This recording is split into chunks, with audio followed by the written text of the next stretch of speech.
देश की राजधानी दिल्ली में राजनीतिक हलचल उस वक्त तेज हो गई जब दिल्ली प्रदेश कांग्रेस कमेटी के अध्यक्ष देवेंद्र यादव ने केंद्र सरकार और दिल्ली की मुख्यमंत्री रेखा गुप्ता पर सीधा हमला बोला।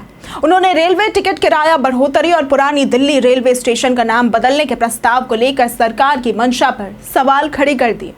दरअसल हाल ही में देवेंद्र यादव ने यह कहा था कि केंद्र की भारतीय जनता पार्टी सरकार और दिल्ली की मुख्यमंत्री दोनों मिलकर जनता के असली मुद्दों से ध्यान भटकाने की कोशिश कर रहे हैं। एक तरफ रेलवे टिकट महंगा किया जा रहा है तो दूसरी ओर स्टेशन का नाम बदलने जैसी गैर जरूरी राजनीति की जा रही है।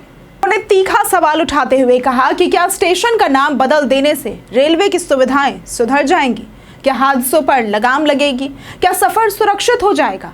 देवेंद्र यादव का कहना है कि यह सिर्फ एक दिखावटी राजनीति है जिससे असली मुद्दों से ध्यान हटाया जा सके।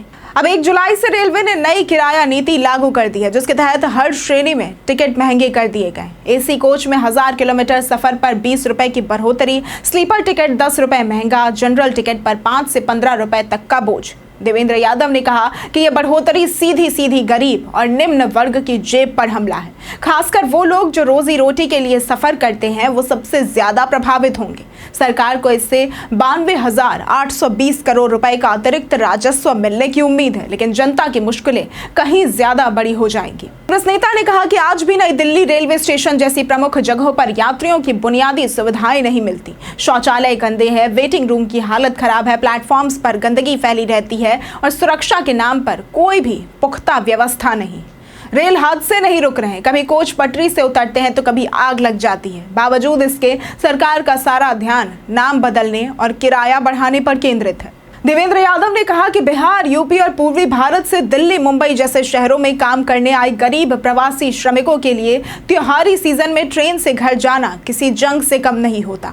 स्पेशल ट्रेनों की कमी, लंबी वेटिंग और भीड़ भाड़ में लोग जानवरों की तरह ट्रेनों में ठुसे हुए रहते हैं। उन्होंने कहा कि सरकार आम दिनों में भीड़ कम करने के लिए कोई वैकल्पिक व्यवस्था नहीं करती और त्योहारों पर तो हालत बदतर हो जाती है। देवेंद्र यादव ने यह दावा किया है कि वंदे भारत, तेजस और शताब्दी जैसी प्रीमियम ट्रेनों में बढ़े हुए किराए के चलते यात्री नहीं मिल रहे और ट्रेनें खाली ही जा रही हैं। दूसरी ओर मेल एक्सप्रेस ट्रेनों का किराया बढ़ाकर गरीबों को ही सबसे ज्यादा परेशान किया जा रहा है। रेलवे में हजारों पद रिक्त है और सफाई कर्मचारियों की भारी कमी है। इसके कारण स्टेशन और ट्रेनें गंदगी से भरी रहती हैं। रेलवे में हजारों पद रिक्त हैं और सफाई कर्मचारियों की भारी कमी है। इसके कारण स्टेशन और ट्रेनें गंदगी से भरी रहती हैं। उन्होंने रेलवे के तेजी से हो रहे निजीकरण पर भी चिंता जताई और कहा कि इससे न तो सेवा में सुधार हुआ है और न ही यात्रियों को कोई भी राहत मिली है। अब देवेंद्र यादव की बातों में वो सवाल है जो आम जनता के दिल में, क्या नाम बदलना प्राथमिकता है? क्या किराया बढ़ाने से सुविधाएं मिल जाएंगी? और क्या सरकार सिर्फ घोषणाएं करती रहेंगी या कभी यात्रियों की असल जरूरतों की तरफ भी ध्यान देगी? कांग्रेस नेता का यह बयान रेलवे को एक चेतावनी है कि अगर सुधार नहीं हुआ तो जनता जवाब देगी। अगर आपको आज की ये वीडियो पसंद आई हो तो इस वीडियो को लाइक करें, शेयर करें और साथ ही हमारे चैनल को सब्सक्राइब करना ना भूलें। आज के लिए सिर्फ इतना ही। वीडियो हमारे साथ बने रहने के लिए धन्यवाद।